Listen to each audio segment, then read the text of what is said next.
Hello, everyone, and welcome back to Harlequin's Book Coven, where I, your host, read a book and then I tell you what I think about it. And today we are moving on to book 2 of the Murder and Mayhem Duet. Oh, Hellcat. That's what we're doing. Um, the first part of this is going to be spoiler free. Honestly, I could probably do this entire thing spoiler free. If I get to a point where I can't, I'll let you know. And then we'll move on to spoilers at the end. But we're going to start off spoiler free.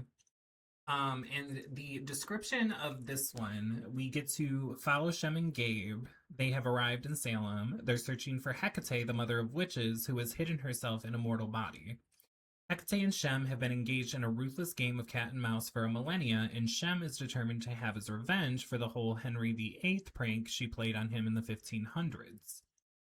However, their game takes a sinister turn when an angel from Shem's past appears and throws the entire town into a state of panic. As Shem struggles with the ghost of his past, Gabe does everything in his power to keep Shem from losing himself to the darkness that haunts him. Will Gabe be enough to help Shem escape his demons, or will his past prove to be too much for them to overcome? So, let's start with what I like about this book. What I like about this book is, one, we get to go back into this world that Alexandra has built that I just absolutely adore. I just think it's one of, it's weird to call it the funnest places to spend your reading journey, but it really is just a really interesting and layered world. We already know Shem and Gabe from Death Trap. I will admit, and I know that this is not a popular take, at least I don't think it is. I was not a Shem fan in Death Trap, and so I was not excited to have a book where he was like the main focal point, because Shem irritated the hell out of me in Hellcat, or in Death Trap. He also irritated the hell out of me in Hellcat. However, Gabriel, that angel is an angel, because the things he puts up with when it comes to Shem is very rough to read. But I think in our young adulthood, we've all been there. We've all had that one that we were like, we can fix him. We are going to be the reason that he becomes a better person, and this is going to work. And I am willing to sacrifice my pride, my dignity, my self-respect, the self-love I have for myself to make this happen, because now I've invested too much and I can't get out of here. All right, I gotta stay and make this worth it. And that is the vibe that Gabe and Shem's relationship is giving. Now, how it all works out, well, that'll be in the spoiler section. So I guess we will have one. However, in the spoiler free, that's not always like the best idea, right? In real life, it's kind of like that whole he's just not that into you thing, where it's like some of these are the exception and not the rule. And while you can have exception moments in a relationship, most of them should be the rule. Gabe is looking to be the exception. That is what's happening with Gabe. Gabe wants to be the exception, the one that's going to change Shem and get him to be committed and admit that he has feelings for him and admit that he trusts him, or get him to trust him. And Shem is like, you're nothing to me. I'm not doing that. And it's because of a lot of things that have happened. One, in Shem's very far past, and then also in Death Trap, he had his lover Art, who I really fucking liked. If you're here, if you're at Hellcat, you've already read Death Trap, so I don't need to give spoiler warning. But I'm going to spoiler warning this. I really liked Art. I was incredibly disappointed when I learned that Art basically sold out Lilith. It was so infuriating, because it's like, Lilith did so much for you. And part of that, and this is why I wasn't a Shem fan when I got done with Death Trap, a lot of that has to do with how Shem treated Art. In the same way that he's treating Gabriel in Hellcat, where he's like, you don't matter.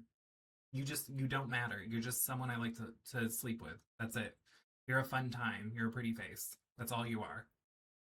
Um, and granted, at the core of it, Shem has kind of always been like this because even in him, Lilith, and Ramel's polyamorous, multiple partner situation, while Ramel and Lilith are really committed to each other, Shem is very much like, yeah, I like this and I love you and I care about you. I'm willing to admit that, but I'm still going to go do my own thing because I'm selfish. That's what I want to go do. And that's how it comes off anyway. So him having Art as a lover wasn't surprising because it's just like, okay, well, that's what it is. But him treating Art the way he did is the reason that Art betrayed Lilith, because he was like, I'm going to change him. I'm going to fix him. I'm going to show him. I'm going to get all of these other distractions out of the way because maybe if he didn't have Lilith, he could love me. And the truth is, Shem is just not ready to love anybody, which makes him a very destructive person. Demon, Bane, which demons are naturally destructive, but like, you get my point. He becomes a dangerous character. And to get into Hellcat and see that that has not changed at all whatsoever, and he's doing the exact same shit to Gabriel with the excuse of like, well, Art betrayed me, so I'm not going to let that happen again. It doesn't matter if I have feelings for him. I'm not going to let him know that. I'm not going to do this. And it's like, okay, but that's exactly what led Art to do what he did.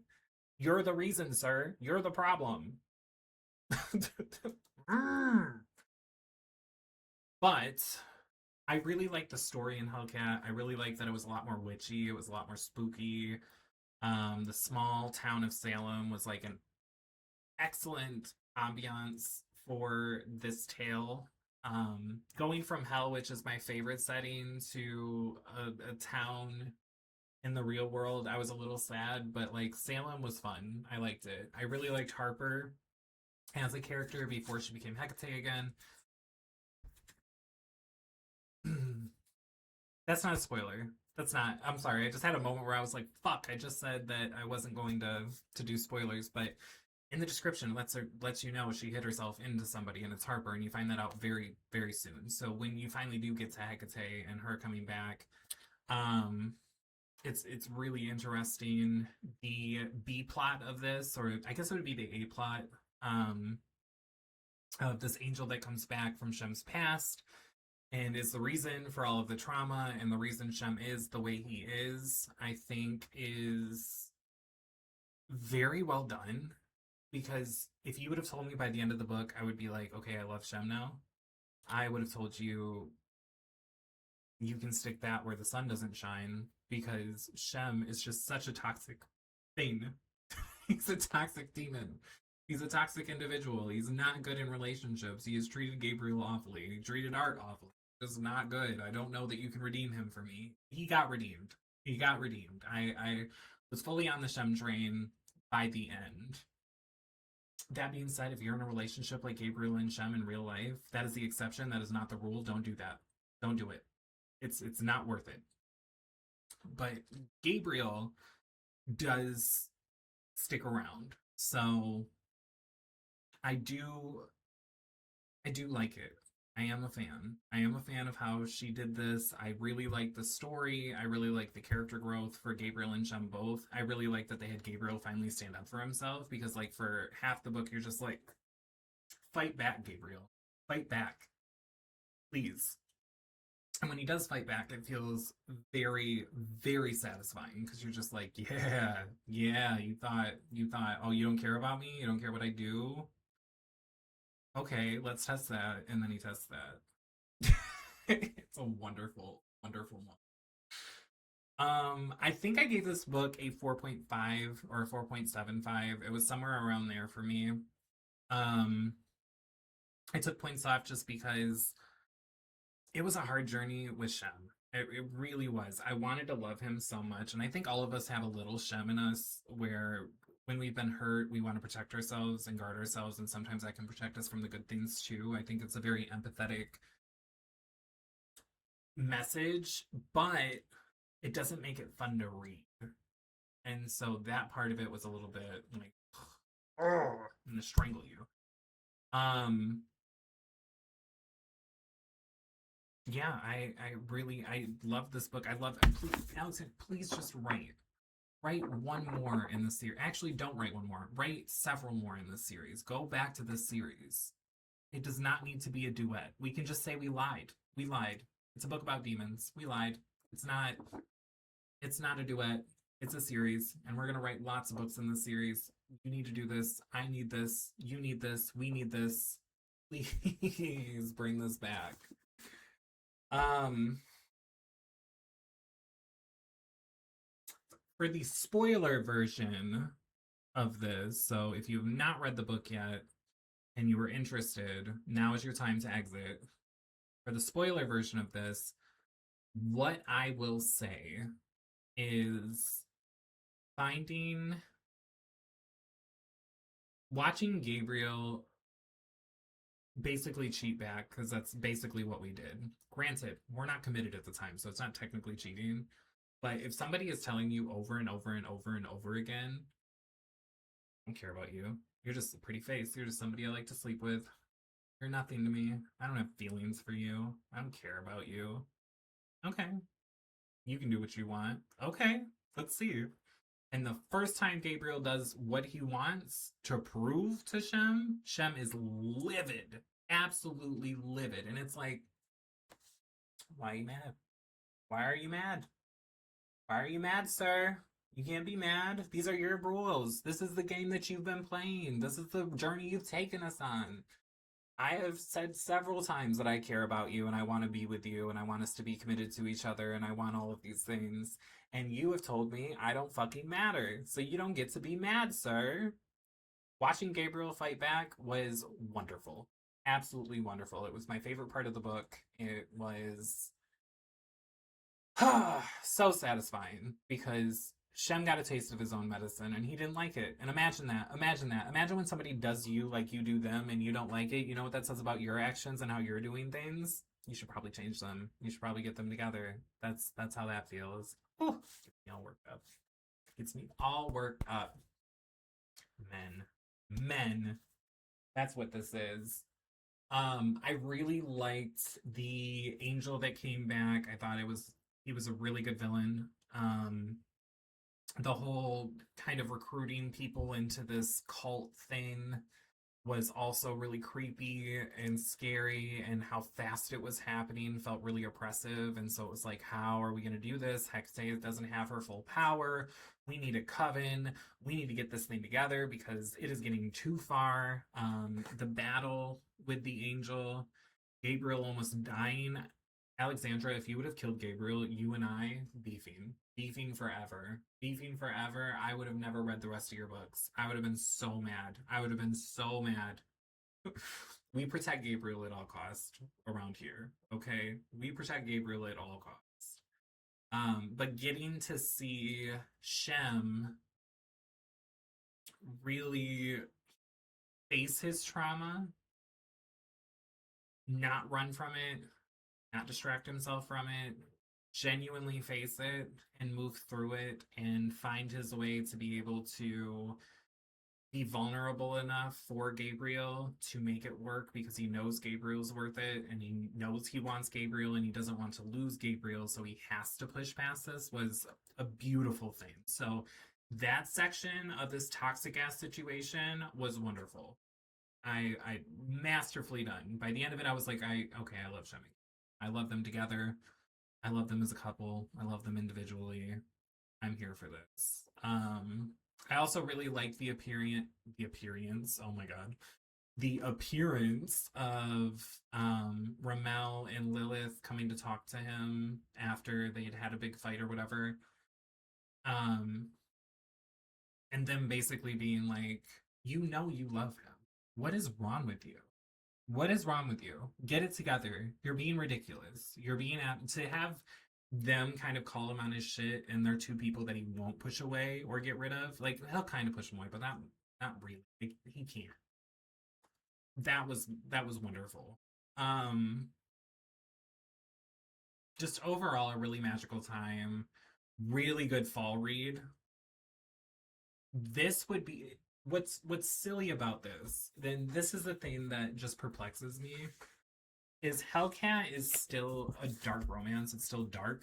It still has very dark elements and very disturbing elements, but it doesn't hold a candle to its predecessor, and therefore this is something that if somebody was like, "Do you? I need a perfect fall read. All right, I want a dark romance. I want it to be spooky. I want it to have twists. I want it to be good.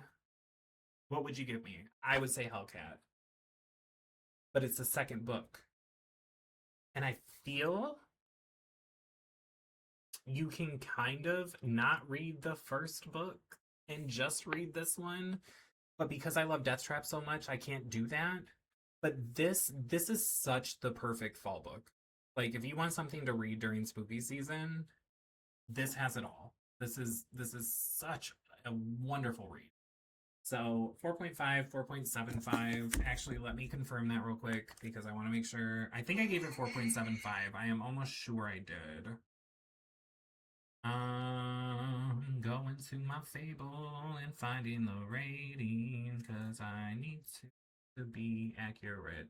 Oh my fucking god. How do I get to my profile? What the fuck? The boomer. Profile. There we are. Okay. Scroll, scroll, scroll, scroll. Scroll. Death Trap. Death Trap 5. I gave it 5 stars. I did give it 5 stars.